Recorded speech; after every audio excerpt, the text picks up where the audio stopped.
1,000 subs and I'll buy Cherry Max Browns. Assalamualaikum and what is up everybody, Farid here from the Derpy Minecrafter and welcome back to another keyboard video where today I will be showing you guys a keyboard which has become my favorite even though I've just used it for 2 weeks. Well, the keyboard in question is this iRock's K10 Gaming Keyboard. I bought it 2 weeks ago on Carousel for only 25 ringgit. The original price of this keyboard according to goldprice.com was 169 ringgit. The seller was kind enough to sell it at a cheap price. Thanks mate. Now before you ask me whether this keyboard is mechanical or not, let me talk about the size and the weight of this keyboard. First of all, this keyboard is a full-size keyboard, which means that it has 104 keys. It is the same size as any keyboard you find everywhere nowadays. Second of all, this keyboard is moderately heavy for a full-size keyboard. It weighs around 1.2 kilos, or in imperial unit, you know what, I'm not even going to mention it. You can go look it up yourself if you want. Is this keyboard mechanical, you may ask? Well, the answer to that question is no, it's not mechanical. It's a membrane keyboard. But wait, before you click off this video, I promise you, this is neither your normal run-of-the-mill rubber dome keyboard or none of those mechanical fail keyboard you find nowadays. In fact, this keyboard is a dome with slider keyboard. This type of keyboard is sometimes known as semi-mechanical, but in my opinion, this semi-mechanical term is a bunch of bollocks made by the marketing departments.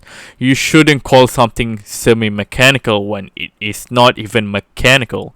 If you want to know what makes a keyboard mechanical, I suggest watching a video made by KaiRosRan22 on the topic. I'll put the link in the description if you are interested.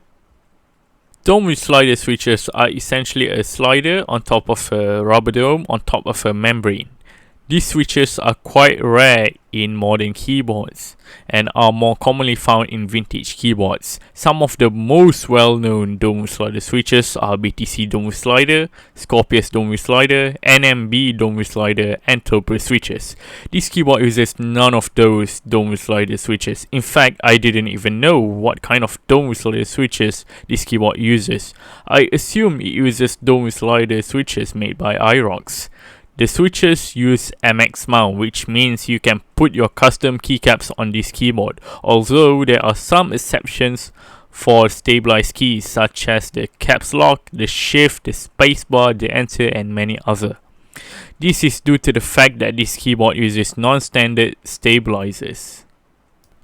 Speaking about keycaps, this keyboard has laser ablated PBT keycaps, which I think is quite nice and definitely an improvement over pad printed ABS keycaps. The font used on this keyboard is pretty unique and I love it. Now let's talk about the key feel and the sound of this keyboard. The key feel of this keyboard are really tactile and more so than any typical rubber dome keyboard. It does not feel mushy at all and the bottom out feels firm. Other than that, the keyboard sounds deep and THOCK. It sounds better than any rubber dome keyboards I currently own. Here, let me demonstrate.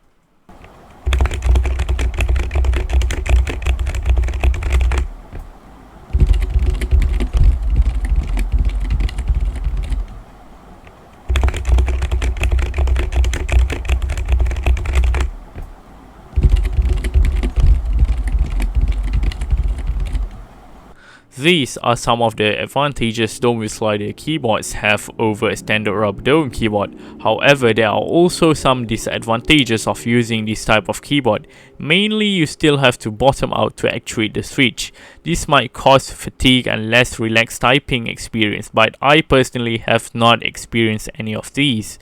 In addition, this type of keyboard, as I've mentioned before, is quite uncommon nowadays. Sure, you might say that people who want this type of keyboard can just go to the recycling centers and find it there. But let me ask you a question. How many of you guys actually own this type of keyboard? Let me know in the comments below. Enough of me rambling about the disadvantages of dual-sided keyboards. Now I will talk about some of the things I like about this keyboard. I like that the keyboard uses the Asian 104 layout instead of NC or ISO layout. I also like the fact that the keyboard has a big ass enter key, which in my opinion is superior to both the NC and the ISO enter key.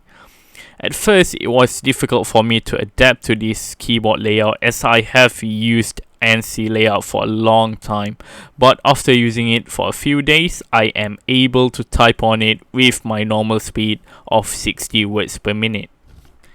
In conclusion, I would recommend picking this keyboard up if you are interested or you simply want an enhanced rubber dome keyboard but you can't afford Topper keyboard. You can find it online or at the recycling centers, but keep in mind you should not spend a lot of money on this type of keyboard as they are still a membrane keyboard. That's all for today's keyboard review. I hope you enjoyed the video. If you do, please consider leaving a like and subscribe. Also, don't forget to turn on the notification to never miss an upload. Thank you guys for watching and I'll see you in the next video. Enjoy the sound test.